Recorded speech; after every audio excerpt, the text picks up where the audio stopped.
यल्लाप्पा पोरास माझ्या पोरगी बघूस गेलो खरं सगळी घरच पाहिजे म्हणल्यात का मोठं घर पाहिजे का मोठं ती बी असं का म्हणल्याच आहे. आता आमच्या वेळेस का मोठी घरं होती आम्ही 4 जण भाऊ मग आत्ताची एक एकटी का शकत नाहीत राहू. आत्ताचा जमाना वेगळा आला का काय वेगळा म्हणतेस गे का आत्ता बी पोरच होत्या तव बी लग्नानंतर पोरच होईत.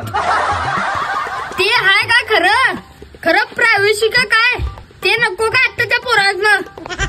कुठली घे का प्रायव्हसी कसल्या कसल्या अडचणीत पोरं झाली आम्हासनं त्यावेळेस.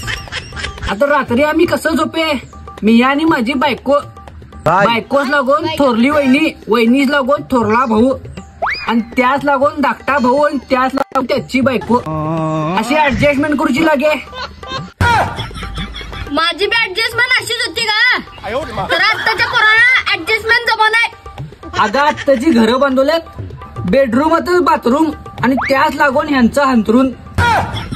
ते राहून दे माबी बांधूस म्हणजे 2 मजली घर मान पोरग झोपे नाही बायकोच गुणवर.